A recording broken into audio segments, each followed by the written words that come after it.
Ngopi heula tuh. Halo guys, ketemu lagi dengan gue Kinos. Kali ini gue akan bahas alur cerita film Rev yang dirilis tahun 2020. Yang dimana film ini menceritakan tentang seorang anak muda yang tertangkap saat sedang mencuri mobil milik polisi. Tapi polisi itu lalu mengajak bernegosiasi dan bekerja sama untuk menangkap pencuri mobil kelas kakap. Oke, bagi kalian yang belum nonton filmnya, gue saranin buat nonton film fullnya dulu, karena konten ini berisi spoiler. So, nggak usah lama-lama lagi, kita rekap aja langsung. Sebelumnya, mari kita support channel ini agar menjadi channel yang berkembang dan selalu ditunggu oleh kalian. Oke, so let's go!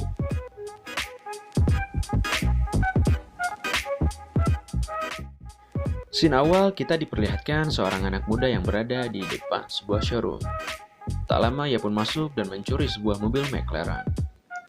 Lalu ia pergi begitu saja dan menuju sebuah garasi yang dimana begitu banyak mobil sport mewah. Lalu ia memberikan kuncinya kepada seorang pria yang tak dikenalnya. Keesokan harinya, pria itu pun menjual sebuah mobilnya kepada seorang pria kaya yang berasal dari Ghana, West Africa. Lalu kita diperlihatkan seorang pria yang berada di scene awal. Dia adalah seorang kasir di toko. Dia bernama Mickey. Ia sedang menerima komplainan dari pelanggannya karena ia merasa pusing, lalu ia meminta waktu untuk ke belakang untuk merokok. Ia bertemu seorang pria yang tak dikenalnya. Tak lama ia pun kembali. Dengan waktu yang bersamaan, datang juga bosnya dari tempat Mickey bekerja. Bos memarahinya karena telah membuat pelanggan menunggu. Lalu ia dipecat. Dengan rasa tak bersalah, Mickey pun pergi dengan mobil mewahnya.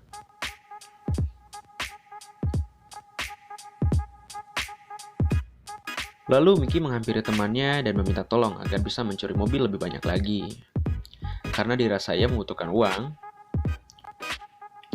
ia sangat meminta tolong kepada temannya untuk membantu.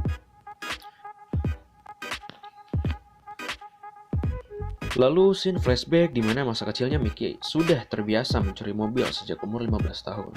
Di mana ia saat pertama mencuri mobilnya, dia berdua dengan temannya dan mencuri mobil yang biasa saja, cuma itu karena kebanggaan mungkin ya di masa kecil gitu.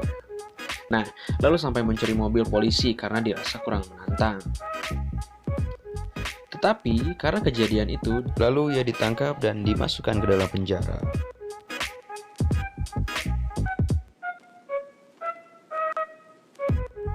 Selepas kejadian di masa lampaunya, ia tidak merasa kapok bahkan takut. Lanjut, Mickey mencoba mencuri mobil mewah yang sedang terparkir dengan pikirannya. Mickey sangat mudah melakukan itu. Tetapi Mickey tak berhenti sampai di situ. Ia ingin mencuri mobil yang lebih mewah lagi, dengan ditemani seorang pria yang dahulu bertemu di belakang toko tempat Mickey bekerja. Rencana pun berjalan dengan lancar. Lalu ia membawa mobil itu ke tempat parkir yang dimana akan menyimpan mobil itu selama beberapa hari agar tidak tercium oleh pihak kepolisian. 1 minggu kemudian, ia hendak mengambil mobil yang telah disimpannya. Tak lama dengan datangnya Mickey, lalu datanglah seorang polisi yang akan menangkapnya dan membawa ia ke kantor polisi untuk dipenjarakan. Berpindah scene di mana Mickey sedang diinterogasi oleh polisi detektif. Tak lama, kepala polisi pun datang. Ia bernama Detektif Reid. Karena Mickey tak mau dipenjara lagi, Detektif Reid bernegosiasi dengan menawarkan kerjasama dengan cara menangkap pencuri mobil kelas kakap. Mickey pun dengan ragu menyetujui kesepakatan itu. Esok harinya, Mickey menjalankan tugas yang sudah diberikan oleh Detektif Reid. Dengan caranya, Mickey mencuri mobil si pria yang menjadi target buruan itu, lalu dengan mudahnya Mickey mampu mencuri mobilnya dengan cara menggunakan alat seperti sebuah remote, lalu meretas sistemnya dengan software buatan Mickey. Lalu ia membawa mobil itu ke bengkel yang dimana bengkel itu mengenal pria yang menjadi target Mickey. Karena Mickey ingin masuk ke dalam organisasinya, agar Mickey bisa mengetahui informasi dan menangkapnya dengan mudah. Tak lama, bengkel menelpon si target. Dan ia pun datang. Ia merasa marah dan bangga karena Mickey telah bisa mencuri mobilnya dengan mudah. Lalu Mickey pun diajak bekerja sama dengannya. Keesokan harinya, Mickey diajak ke bengkel miliknya, di mana si pemilik bengkel itu mendirikan sebuah bengkel untuk mengelabui polisi dari pencurian-pencurian mobil mewahnya yang ia curi dengan komplotannya. Sangat terlihat di bengkel itu semuanya terorganisir sangat baik, sangat detail dan rahasia. Di mana bengkel itu biasa menjual dengan cara mempertul mobilnya, dan menjual juga dengan keadaan utuh. Lalu ia diperkenalkan juga dengan wanita cantik, yaitu Eva. Di mana Eva ini adalah pacar dari si Charlie. So, jadi nama pencuri kelas kakap ini adalah Charlie, guys. Malamnya, Charlie dan Eva mengajak Mickey ke sebuah klub untuk merayakan kedatangannya.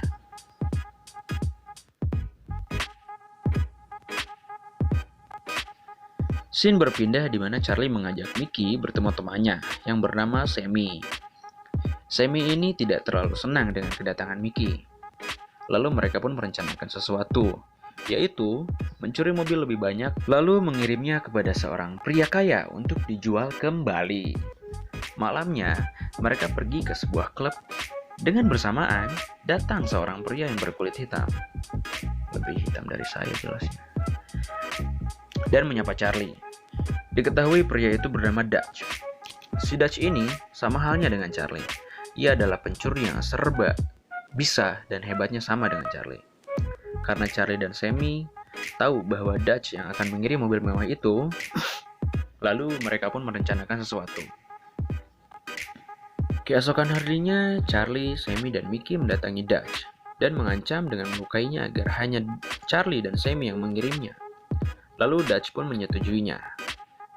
So, jadi gini guys, pria yang menerima penjualan dari mobil itu, dari Charlie dan Sammy itu, dia adalah Koflex namanya. Oke, lanjut. Dengan lancar, Koflex meminta mobil yang laris di pasaran Ghana. Setelah itu, mereka menjalankan aksi pencurian mobil yang dibutuhkan Koflex. Ada yang caranya mencuri, menipu showroom dengan cara test drive, dan lain-lain, lalu membuatkan surat-surat palsu untuk mobil itu.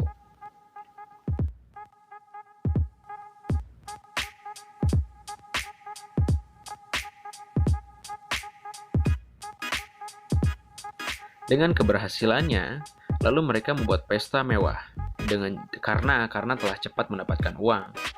Ketika itu Mickey memperlihatkan rasa yang mulai tumbuh kepada Eva, pacarnya Charlie. Mereka membicarakan drifting, dan Mickey mengajak mereka untuk datang ke undangannya karena Mickey mencoba mobil baru kali ya. Tapi nggak tahu deh. Lanjut. Setelah mereka membicarakan drifting, lalu keesokan harinya Eva pun datang, tapi hanya Eva. Charlie nggak datang karena dia mikir naon sih, tong datang nih ngopi gitu. Oke, yuk lanjut. Karena Eva pun menyukai Mickey dan sama-sama menyukai drifting, lalu scene diperlihatkan dengan Eva yang sedang melakukan drifting. Mickey pun tercengang, wow, hebat ya, dan tambah menyukainya. Tak lama scene berpindah ke sebuah klub di mana Eva dan Mickey ada di situ. Ya, dengan bergairahnya mereka berdua, dan akhirnya mereka pun apalagi lebih kalau bukan pengencrotan.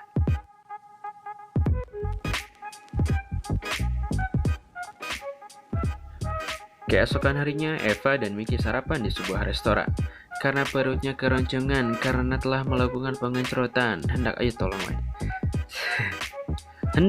pulang, Mickey dikagetkan dengan adanya Sammy bersama pria yang tak dikenal. Begitupun Sammy, dia kaget karena takut Eva dan Mickey mengetahui obrolannya.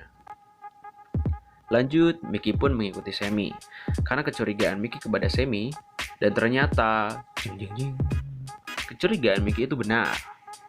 Sammy menjual barang terlarang atau barang haram kepada seorang pria itu karena Sammy tahu bahwa Mickey melihat ia sedang transaksi dengan pria tersebut. Lalu Sammy mendatangi Mickey dan sepakat tidak akan membuka rahasia satu sama lain kepada Charlie. Tapi Sammy membohongi Mickey dan Charlie. Sammy menuduh bahwa yang mengajak bisnis barang haram ini adalah Koflex. Dengan marah, Charlie dan Eva pergi. Lalu terlihat Charlie sedang memikirkan apa yang dikatakan oleh Sammy. Dan ia pun mikir mungkin setuju. Ini piduitin gitu Oke. Dan akhirnya Eva menemui Mickey. Mickey berkata bahwa Sammy yang melakukan ini.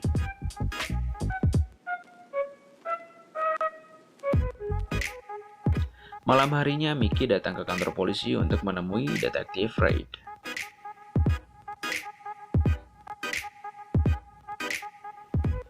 Di sisi lain, anak buah dari Koflex membuntuti Mickey dan mengetahui bahwa Mickey adalah seorang agen polisi. Lalu Mickey masuk ke dalam mobilnya dan ternyata sudah ada Eva yang sedang menodongkan pistol kepada Mickey. Karena Eva pun akhirnya tahu bahwa Mickey adalah seorang agen.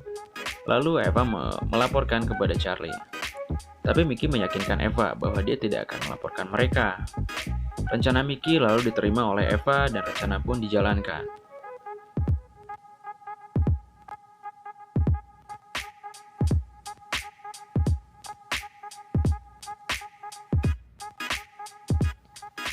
Di sisi lain, Koflex mengajak Sammy dan yang lainnya bertemu di klub. Karena Koflex sudah tahu rencananya, maka Koflex langsung menembak Sammy. Damn. Setelah kejadian itu, polisi pun datang dan menyerang Koflex. Di sisi lain, rencana Mickey berhasil dijalankan dengan bantuan Cardi yang telah disuruh oleh Mickey dan Eva tadi.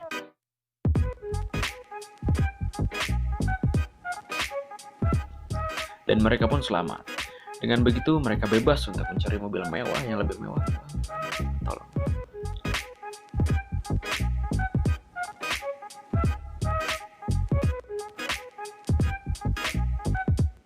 Ya, sekarang terlihat setelah mereka bebas, Mickey dan Eva berpacaran. Ending yang sangat mengevakan. Tolong, woi. So, segitu aja cerita kali ini. Thanks, jangan lupa subscribe, like, comment, and share. Jangan lupa klik tombol loncengnya. Thank you.